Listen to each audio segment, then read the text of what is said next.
So I've recovered my copper ions. They're in this solution. I'm gonna add my stir bar to that. And then what I'm going to do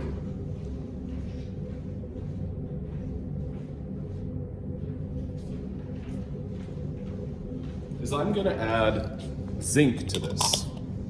Now the purpose of adding the zinc is what I wanna do is basically get all of the copper out of this mixture.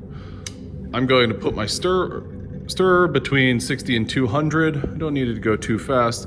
And then in this case, I've got zinc pellets. I'm gonna drop that zinc pellet in there. And I can see some bubbles forming. I can see my reactions taking place there. What's happening is an oxidation reduction reaction. And you know what? I'm gonna go ahead and add a couple of more. I do know the exact mass of zinc that I have added to this. It's entirely possible you'll be working with zinc pellets or you'll be working with a zinc powder.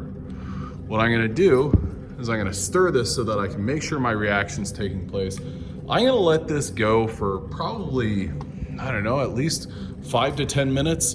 One thing that I'll do from time to time is move my stir around so that my stir bar hits my pieces of zinc.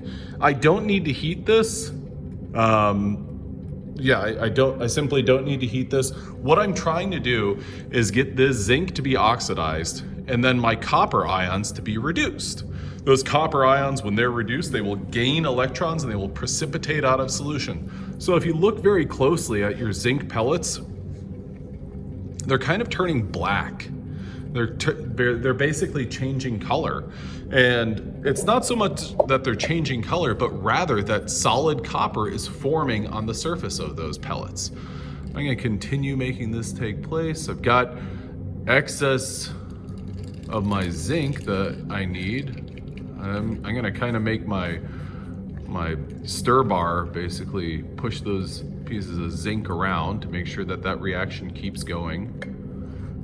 If you touch the side, it might feel a little bit warm because this is an exothermic reaction, but it's, as you can see, I'm touching it and it's not burning my hand. Though the hot plate, as you might imagine, the hot plate is still warm.